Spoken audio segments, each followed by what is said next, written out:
માણા હોય એનાય ભગવાન કામ કરે છે, રાજાનાય કામ કરે છે, રંગનાય કામ કરે છે, જેની ભાઈઓ ભેગા છે એના પણ કામ કરે છે, અને હાવ એકલા પડી ગયા હોય એનાય કામ કરે છે. મારો વાલો કોઈ દી કોઈનું આટલું અધૂરું રાખતો નથી. પણ કવિ એમ કહે છે કે પાંચે પોચો રળિયામણો લાગે મારા વાલા, કે લીલી હોજો લીમડી, શીતળ હોજો સાઈ, બાંધો હોજો બોલડા તોય પોતાની બાઈ. બાઈ કેતા ભૂજા, ભૂજા કેતા હાથ. ભાઈ ભાઈની ભૂજા છે સાહેબ. તમારા ને મારા મિત્ર 50 હોય, પણ જેટલો ભાઈ તમને મને સાથ આપે ને એટલા મિત્ર ન આપે સાહેબ. આ સ્વાર્થની દુનિયા છે. કવિ એમ કહે છે કે સ્વાર્થની બનતી છે આ દુનિયા. અહીંયા ખરાને કોણ પૂછે છે, બુરાનો છે જમાનો, અહીંયા ભલાને કોણ પૂછે છે.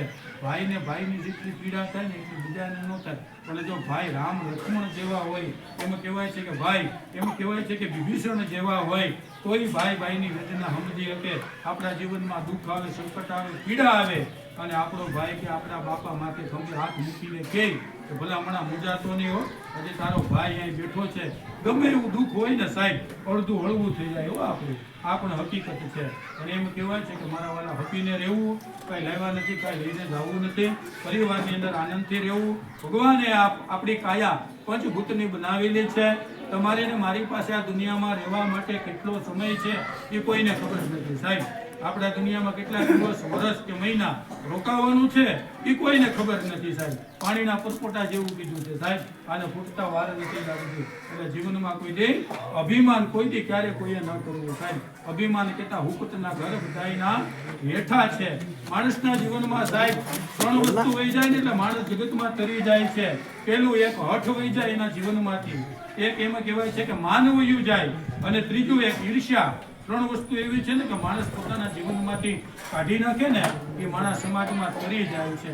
પેલું હઠ. આપણે એમ નથી કહેતા કે ભાઈ ફલાણો ભાઈ એની કહે તો હું તો ન જાઉં, બોલો કહીને હું આવું, એ તો વાત બને જ નહીં.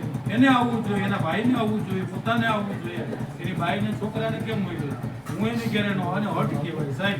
જે માણસ પોતાના જીવનમાંથી હઠ મૂકી દઈ ને સાહેબ, એ માણા કરી જાય છે. પછી માન.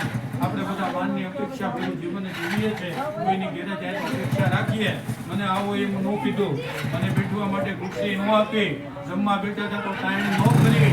આ બધી એમ કહેવાય છે કે માનની અપેક્ષા છે. માન માણસને દુઃખી કરે છે. અને ત્રીજું ઈર્ષ્યા. આપણે આપણા પરિવારમાં, કુટુંબમાં, ભાઈઓમાં, ગરીબોમાં ક્યારે કોઈની ઈર્ષ્યા કોઈએ ન કરવી જોઈએ. ગામડાની ભાષામાં જ્યારે અધિકારી કહેવામાં આવે છે, કોઈ વસ્તુ માણસના જીવનમાંથી વહી જાય ને એટલે માણસ કરી જાય છે સાહેબ. આ સત્યને સનાતન છે. કારણ કે ભગવાન ભગવાન હવને અહીંયા આપે છે.